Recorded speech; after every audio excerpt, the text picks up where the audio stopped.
Hi అండి అందరికీ. ఈరోజు మనం 10th క్లాస్ తెలుగు సబ్జెక్ట్లో ఉన్న వ్యాకరణంలోని అర్థాలైతే నేర్చుకుందాము.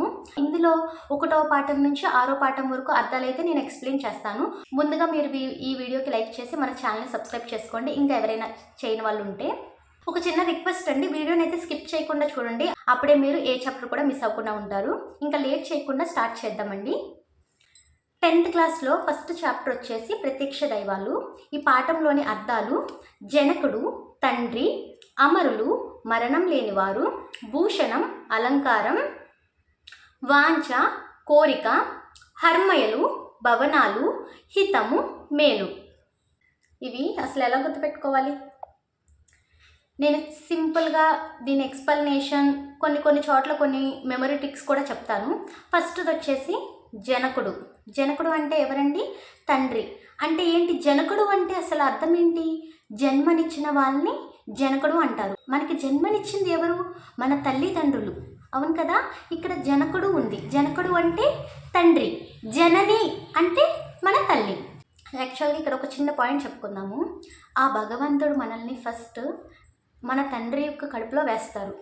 తర్వాత మన తండ్రి మనల్ని మన తల్లి యొక్క కడుపులోకి చేరుస్తారు. అంటే ఇక్కడ ఇద్దరు కూడా మనల్ని జన్మిస్తున్నారు. అందుకే మన జనకుడు తండ్రి, మన జనని తల్లి. ఓకేనా? నెక్స్ట్ వచ్చేసి అమరులు. అమరులు అంటే మరణం లేనివారు. అమరులు అంటే మరణం లేనివారు ఎవరు? దేవతలు, చిరంజీవులు. వీళ్ళు మరణం లేరు కదండి, వీళ్ళు అమరులు. అంటే వాళ్ళకి అసలు మరణం ఉండదు. ఒక చిన్న లైన్ చెప్పుకుందాం ఇక్కడ.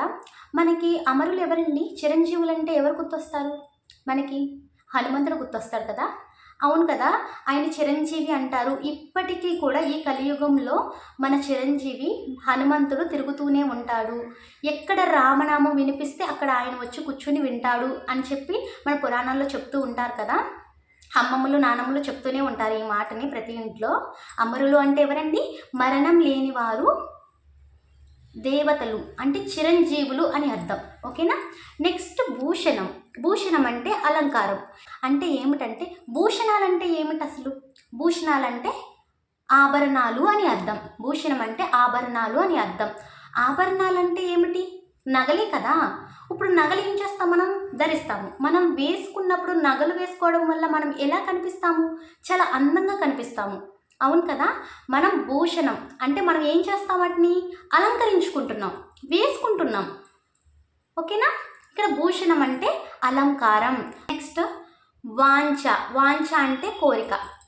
వాంఛ అంటే కోరిక అనేది ఎలా గుర్తుపెట్టుకోవాలి అంటే ఒక చిన్న మెమరీ ట్రిక్ చెప్తాను ఇక్కడ. వాంఛ అంటే కోరిక. ఇంగ్లీష్లో కోరికని ఏమంటారు? వాంట్. అవును కదా. ఇప్పుడు I want you like my video అంటే మీరు నా వీడియోని లైక్ చేయడం నా కోరిక. I want you subscribe my channel అంటే మీరు నా ఛానల్ని సబ్స్క్రైబ్ చేయడం నా కోరిక.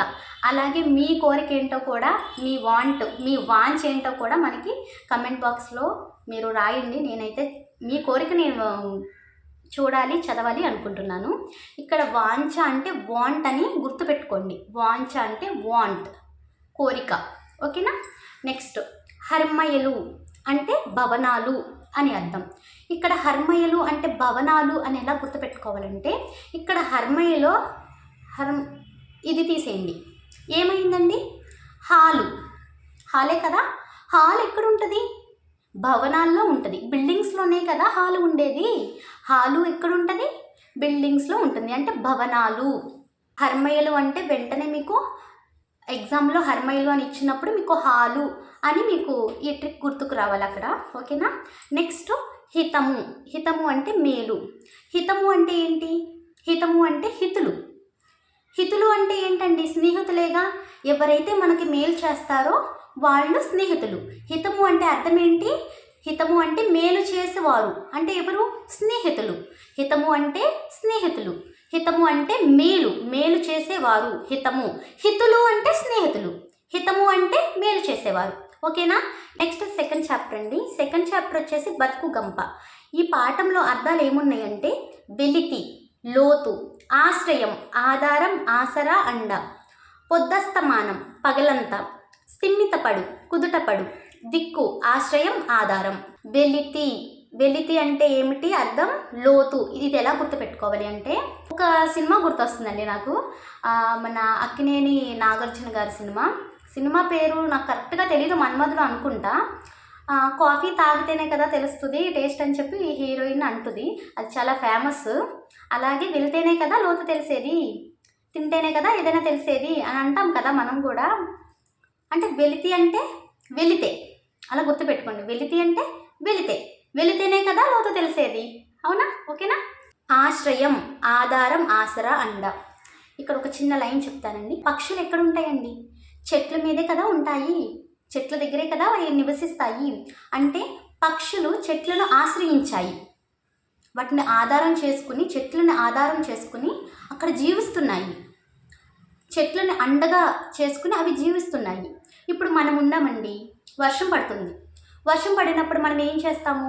గొడుగు వేసుకుంటాం కదా, గొడుగు వేసుకుని వెళ్తాము. అంటే మనం ఏం చేసాం? వర్షం పడినప్పుడు గొడుగును ఆశ్రయించాం, అంటే గొడుగుని ఆధారం చేసుకున్నాం, గొడుగుని ఒక అండ చేసుకున్నాం. మనం తడవకుండా వానలో గొడుగుని ఆశ్రయించాం. మనకి రామాయణంలో కూడా ఒకటి ఉందండి, ఆశ్రయము. లంకాధీశుడు సోదరుడు ఉన్నారు కదా, విభీషణుడు. ఆయన ఏం చేశాడండి? మన శ్రీరామచంద్రుడి యొక్క ఆశ్రయం కోరుకున్నాడు, ఆయన యొక్క అండ కోరుకున్నాడు, ఆయన శరణాగతి చేశాడు. ఇక్కడ ఆశ్రయం అంటే అర్థాలు శరణం, ఆధారం, ఆసరా, అండ ఇవన్నీ కూడా వస్తాయండి. నెక్స్ట్ పొద్దస్తమానం అంటే పగలంతా. అంటే ఏమిటంటే ఇక్కడ చూడండి, పొద్దస్తమానం అంటే ఏంటి? పొద్దు ప్లస్ అస్తమానం. పొద్దు అంటే ఏంటి? సూర్యుడు పొద్దు పొడుస్తాడు అంటారు కదా. సూర్యుడు అంటే వచ్చినప్పుడు, సూర్యుడు పొద్దు పొడిచినప్పుడు పగలవుతుంది. అస్తమానం, సూర్యుడు అస్తమించినప్పుడు ఏమవుతుంది? సూర్యాస్తమయం అవుతుంది. అంటే పొద్దస్తమానం అంటే పగలంతా, సూర్యుడు ఉన్నంతసేపు అంతా ఏమవుతుంది? పగలంతా. పొద్దస్తమానం ఉంటాడు కదా సూర్యుడు, పొద్దస్తమాన సూర్యుడు ఉంటాడు అంటే పగలంతా సూర్యుడు ఉంటాడు అని అర్థం. ఓకేనా? నెక్స్ట్ సిమ్మితపడు, కుదుటపడు.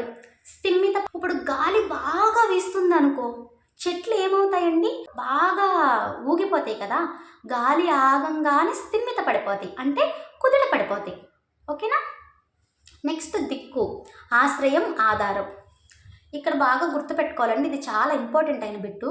ఏంటంటే మనకి టెట్ అండ్ డిఎస్సిలో ఎలా ఇస్తారు? దిక్కు అని ఇస్తారండి. దిక్కు అని క్వశ్చన్ ఇచ్చి దీని అర్థం ఏంటని కింద ఆశ్రయము, ఆధారం, ఇంకా దిశ, శరణం ఇవన్నీ ఇస్తారు, ఆన్సర్స్ ఇస్తారు. మనం చాలా ఇంటెలిజెంట్స్ కదా, మనం ఏం చేస్తామండి? ఫస్ట్ దిక్కు అనగానే మనకు తెలిసింది ఏంటి? దిక్కు అంటే తూర్పు దిక్కు, పడమర దిక్కు, ఉత్తరం దిక్కు, దక్షిణం దిక్కు, ఈ దిక్కులే కదా మనకు తెలుసు. వెంటనే దిశ అని చెప్పి ఆన్సర్ పెట్టేస్తాము. అది రాంగ్ ఆన్సర్ అండి. మనకి చాలా ఇలాగే ఇస్తారు క్వశ్చన్స్, మనల్ని కన్ఫ్యూజ్ చేయడానికి ఇస్తారు. కానీ మనం మాత్రం అస్సలు కన్ఫ్యూజ్ అవ్వకూడదు కదా.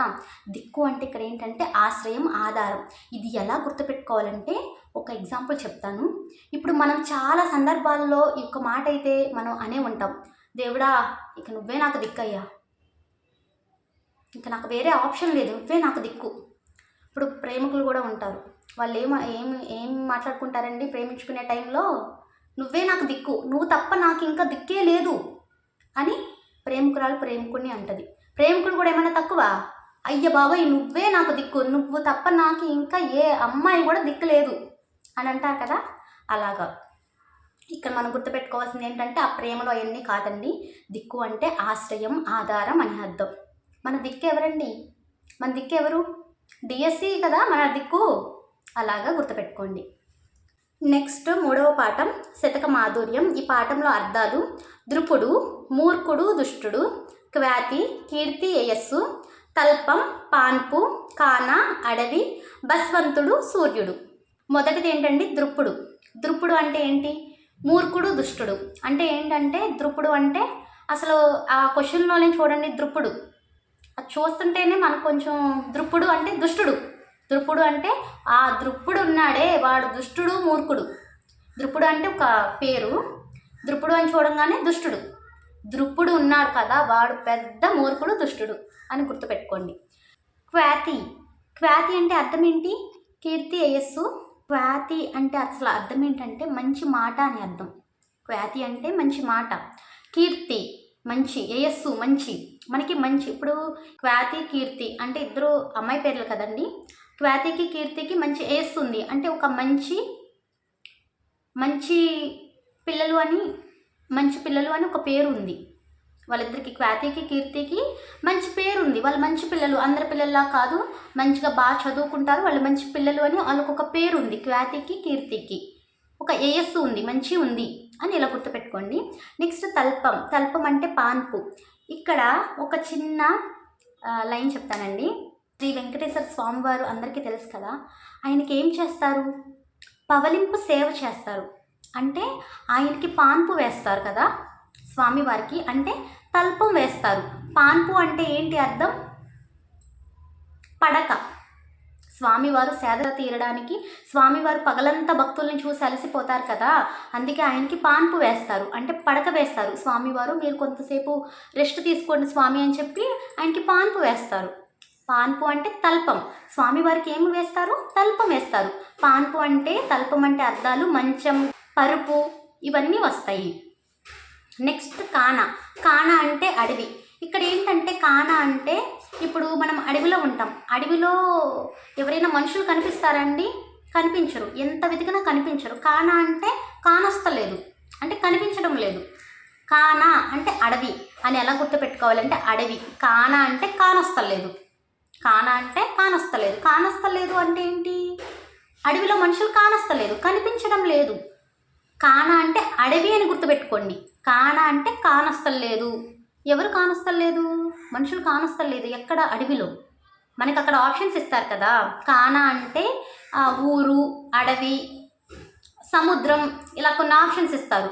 మనకి కానా అని చూడంగానే కానొస్తలేదు, అడవిలో మనుషులు కానొస్తలేదు అని మీకు అక్కడ గుర్తుకు రావాలి ఈ ట్రిక్, ఓకేనా. కానా అంటే అడవి. నెక్స్ట్ బస్వంతుడు అంటే సూర్యుడు. బస్వంతుడు అంటే ఎవరండి, సూర్యుడే కదా. ఒక నానుడు కూడా ఉంది, మన పెద్దవాళ్ళు అంటారు, బాబోయ్ రోహిణి కార్త్ వస్తుంది, ఇంకా రోళ్ళు కూడా పగిలిపోతాయి మన సూర్యుడి యొక్క వేడికి అని చెప్పి అంటారు కదా. బస్వంతుడు అంటే ఏమిటి, సూర్యుడు. భస్వం చేసేవాళ్ళు ఎవరు, సూర్యుడే కదా. చెట్లన్నీ కూడా అసలు ఎండిపోతాయి, మాడిపోతాయి సూర్యుడి యొక్క కాంతి కిరణాలకి. బస్వంతుడు అంటే ఎవరు, భస్వం చేసేవాళ్ళు సూర్యుడు అని అర్థం. తర్వాత పాఠం ఉపన్యాస కళ. ఈ పాఠంలోని అర్థాలు: శబ్దకోశం అంటే నిఘంటువు, అపహాస్యం ఎగతాళి, సానపట్టు పదును పెట్టు, ఆసీనులగు కూర్చొను. ఇప్పుడు మనం ఒక్కొక్కటి ఎక్స్ప్లెయిన్ చేసుకుందాం. శబ్దకోశం అంటే ఏంటండి, నిఘంటువు. అసలు ఫస్ట్ నిఘంటువు అంటే ఏమిటి, నిఘంటువు అంటే డిక్షనరీ అండి, పదాలను సేకరించి ఒక దగ్గర కూడబెట్టడం అని అర్థం. శబ్దకోశం అంటే ప్రతి పదాన్ని, ప్రతి వర్ణాన్ని, ప్రతి అక్షరాన్ని కూడా కూడబెట్టి ఒక దగ్గర పెట్టడాన్ని శబ్దకోశం అంటారు. శబ్దకోశం అంటే నిఘంటువు కూడా అంతే కదండి. సో శబ్దకోశం అంటే ఏంటి, నిఘంటువు. అపహాస్యం అంటే ఎగతాళి. హాస్యం అంటే ఏంటి, నవ్వే కదా, నవ్వడం. హాస్యం అంటే నవ్వడం. అపహాస్యం అంటే ఎక్కిలి నవ్వడం, అంటే ఎగతాళిగా నవ్వడం. చాలామంది ఉంటారండి, మన దగ్గర ఏది లేదో అదే మనల్ని దెప్పు పొడుస్తూ నవ్వుతారు, అంటే ఎగతాళి చేస్తారు. అలా కొంతమంది ఉంటారు. అపహాస్యం అంటే ఏంటండి, ఎగతాళి. నెక్స్ట్ సానపట్టు, పదును పెట్టు. సానపట్టు అంటే ఏంటంటే, ఒక చిన్న లైన్ చెప్పుకుందాం. ఇప్పుడంటే కోత మిషన్లు వచ్చేసి పొలాలు, రైతులందరూ కూడా కోత మిషన్తో కోపిస్తున్నారు కోతలు, పంటని, వరి పంటని. కానీ పూర్వకాలంలో ఎలా ఉండేదంటే, మిషన్లు ఏమి ఉండే కాదండి, వాళ్ళు చేత్తోనే కోతలు కోసేవాళ్ళు, కత్తులతో కోసేవాళ్ళు కోతలు. ఊడుపులు అయిపోయి కోతలు వచ్చే టైంకి ఏం చేసేవాళ్ళు అంటే, ఆ కత్తులు ఉంటాయి కదా, వాళ్ళు ఆ కత్తుల్ని సాన పట్టేవాళ్ళు. అంటే ఆ కత్తులు బాగా తెగడానికి పదును పెట్టేవాళ్ళు. ఆ కత్తులకి పదును పెడితే బాగా ఏమవుతుంది, కోతని అలా కొయ్యగానే వెంటనే ఆ పదునికి తెగిపోతుంది అది. వాళ్ళ పంటని అలా కోసేవాళ్ళు. అప్పుడు వాళ్ళు ఏం చేశారంటే సానలు పట్టేవాళ్ళు, అంటే దాన్ని ఆ కత్తిని సాన పట్టి పదును పెట్టుకునేవాళ్ళు. అంటే సానపట్టు అంటే పదున పెట్టు అని అర్థం. ఆసీనులగు అంటే అర్థం కూర్చొను. రాజుల కాలంలో ఎలా ఉండేదంటే, రాజులని రాజుగారు కూర్చోండి అని అనేవాళ్ళు కాదండి, చాలా గౌరవంగా ఎలా పలికేవాళ్ళు అంటే, రాజుగారు ఆసీనులు అవ్వండి, సింహాసనాన్ని అధిష్ఠించండి అని అనేవాళ్ళు. ఆసీనులు అవ్వండి రాజుగారు, ఆసీనులు అవ్వండి అని అనేవాళ్ళండి. తర్వాత పాఠం జెనిన్ వల్ల బాగ్. ఈ పాఠంలో అర్థాలు: కాటకం కరువు, సీత జాతి తెల్ల జాతి ఆంగ్లేయులు, తులువ కుటీల బుద్ధి కలవారు చెడ్డవారు, రుధిరం రక్తం. కాటకం కరువు. ట్రిక్ చెప్తాను. మనకి అరుంధతి సినిమా తెలుసు కదా అందరికీ. ఆ సినిమాలో ఏమవుతుంది, ఆ ఊరికి గద్వాలకి కాటకం వస్తుంది. ఆ మామగారు చెప్తారు కదా, గద్వాలకు ఒకప్పుడు కరువు వచ్చింది, అప్పుడు మన జేజమ్మ ఎంతో ప్రజల కోసం ఎంతో ఆత్మార్పణం చేసుకుంది. ఆ సీన్ కూడా పెద్ద ఫేమస్ కదండి, తల మీద కొబ్బరికాయలు కొట్టడం అవన్నీ ఉన్నాయి కదా. అంటే ఆ ఊరికి ఏమైంది, కరువు వచ్చేసింది గద్వాలకి. ఒక్క వాన లేదు, ఒక్క పంట లేదు, ప్రజలందరూ ఆకలితో కరువులతో అలమటించేశారు. అప్పుడు అరుంధతమ్మ గారు వెళ్ళి ఆత్మత్యాగం చేసుకున్నారు. కాటకం అంటే కరువు. ఆ సినిమాలో ఆ మామగారు అన్నారు కదా, ఆ లైనే గుర్తుపెట్టుకోండి, గద్వాలకి కాటకం వచ్చింది అంటే కరువు వచ్చింది అని. ఓకేనా. నెక్స్ట్ సీత జాతి అంటే తెల్ల జాతి ఆంగ్లేయులు. ఇక్కడ గుర్తుపెట్టుకోండి, సీత జాతి అంటే సీత. మన సీతమ్మ వారు ఎలా ఉంటారండి, మనం ఎలా ఊహించుకుంటాం మన సీతమ్మ వారిని? సీతమ్మ వారు తెల్లని వస్త్రాలతో ఉంటారు. ఇప్పుడు అనగానే మనకి ఆవిడ రూపం ఎలా కనిపిస్తుంది మనకి? తెల్లగా కనిపిస్తారు సీతమ్మ వారు. తెల్లటి వస్త్రాన్ని ధరించి కనిపిస్తారు కదా సీతమ్మ వారు. సీత జాతి అంటే తెల్ల జాతి. ఆవిడ తెల్లగా ఉంటుంది కదా సీతమ్మ వారు అని తెల్ల అని గుర్తుపెట్టుకోండి. నెక్స్ట్ ఆంగ్లేయులు. మన ఆంగ్లేయులు అంటే ఎవరండి? బ్రిటిష్ వారే కదా. వాళ్ళు ఎలా ఉంటారు? తెల్లగా ఉంటారు కదా. మనం అంటాం కదా తెల్లోళ్ళు అని అంటాం కదా. వాళ్ళు ఎలా ఉంటారు? తెల్లగా ఉంటారు కదా. సో సీత జాతి అని అంటే సీతమ్మ వారు తెల్లగా ఉంటారు, ఆంగ్లేయులు వాళ్ళు కూడా తెల్లగా ఉంటారు. అలా గుర్తుపెట్టుకోండి, సీత జాతి అంటే తెల్ల జాతి, ఆంగ్లేయులు అని. నెక్స్ట్ తులువ అంటే కుటూల బుద్ధి కలవారు, చెడ్డవారు. ఇక్కడ తులువ అంటే కుటూల బుద్ధి కలవాడు, చెడ్డవారు అని ఎలా గుర్తుపెట్టుకోవాలంటే ఇక్కడ కూడా ఒక ట్రిక్ చెప్తానండి, ఒక మెమరీ ట్రిక్ గుర్తుపెట్టుకోవడానికి. ఇక్కడ తులువ ఉంది కదా, ఈ తులువ ప్లేస్లో టిల్లు ఎవరండి? తెలుసు కదా, డీజే టిల్లు. అందరికి బాగా తెలుసు కదా. డీజే టిల్లు ఏం చేస్తాడు ఆ మూవీలో? డీజేలు చేస్తాడు. ఎక్కడ చేస్తాడు? మన గణేష్ ఒక పాటలో ఉంటుంది కదా, డీజే టిల్లు సాంగ్లో కనిపిస్తుంది. వినాయక వారిని మన బుజ్జి వినాయకుడిని నిమజ్జనం చేస్తుంటే ఈ డీజే టిల్లు ఏ పిచ్చి పిచ్చి పాటలు ఇవన్నీ పెడతాడు. అంటే ఆ డీజే టిల్లు బుద్ధి ఎలా ఉంది? కుటీల బుద్ధి, మంచి బుద్ధి కాదు, అది చెడ్డ బుద్ధి. ఎందుకంటే భగవంతుడి దగ్గర పెట్టే పాటలు కాదు కదా అవి. భగవంతుడి దగ్గర ఎప్పుడు ఎలాంటి పాటలు పెట్టాలి? మంచి పాటలు పెట్టాలి. భగవంతుడిని మనం శరణాగతి చేసే పాటలు పెట్టాలి, అది మంచి బుద్ధి.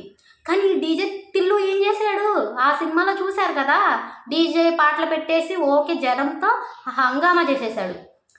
తులువ అంటే ఏంటి? తిల్లు అని గుర్తుపెట్టుకోండి. డీజే తిల్లు, వాడు ఎలాంటి వాడు? అసలు చెడ్డవాడు, కుట్టెల బుద్ధికి అలవాడు అని గుర్తుపెట్టుకోండి. తులువ, తిల్లు అలాగా. నేనేదో జస్ట్ ఇది గుర్తుండడానికే చెప్పానండి, తులువ అంటే తిల్లు అని. ఎవరైనా ఆ సినిమా వాళ్ళు చూస్తే మట్టికి ఏమనకండి. ఇంకా 10th క్లాస్ స్టూడెంట్స్ ఎవరైనా చూస్తే మట్టికి ఇది తీసుకెళ్ళి మాత్రం అరుంధతి ఈ డీజే టిల్లు మట్టికి రాయొద్దు ప్లీజ్, దయచేసి. నేనేదో గుర్తుండడానికి ట్రిక్స్ చెప్తున్నాను అంతే, గమనిక. నెక్స్ట్ రుధిరం అంటే రక్తం. ఇది ఎలా గుర్తుపెట్టుకోవాలంటే, ఇప్పుడు మనకి దెబ్బ తగిలింది అనుకోండి, ఏమవుతుంది? రక్తం వస్తుంది. మనకి రక్తం వచ్చినప్పుడు మనం ఏం చేస్తాము? కాటన్తో ఇలాగా జస్ట్ అలా అద్దుతాము, స్పాంజ్ చేస్తాము, ఆ బ్లడ్ని స్పాంజ్ చేస్తాము అంతే తప్ప ఇలా రుద్దేం కదండి, ఇలా రుద్దకూడదు కదా. అసలు రక్తం ఎప్పుడైనా మనకి బ్లడ్ బయటకు వచ్చినప్పుడు ఏం చేయాలి? కాటన్తో స్పాంజ్ చేయాలి ఇలాగా, జస్ట్ అలాగా అంతే తప్ప ఇలా పట్టుకుని రుద్దకూడదు. అవునా? రుధిరం అంటే రుద్దకూడదు. రుద్దకూడదు ఏంటి? రక్తం. ఇలా గుర్తుపెట్టుకోండి, రుధిరం రుద్దకూడదు. ఏం రుద్దకూడదు? రక్తం రుద్దకూడదు. రుధిరం, రక్తం. ఇలా గుర్తుపెట్టుకోండి, బాగా గుర్తుంటుంది. నెక్స్ట్ 6th లెసన్ ప్రకృతి సందేశం. ఈ పాఠంలో అర్థాలు ఏంటంటే ముకురం అద్దం, పికము కోయిల, నెమ్మి నెమలి, సరోవరం సరస్సు, నెత్తవి సువాసన. ముకురం అంటే ఏంటంటే ముఖము అని గుర్తుపెట్టుకోండి. ముకురం అంటే ముఖము. మన ముఖాన్ని ఎక్కడ చూసుకుంటాము? అద్దంలోనే కదా చూసుకునేది. మన ముఖాన్ని ఎక్కడ చూసుకుంటాం?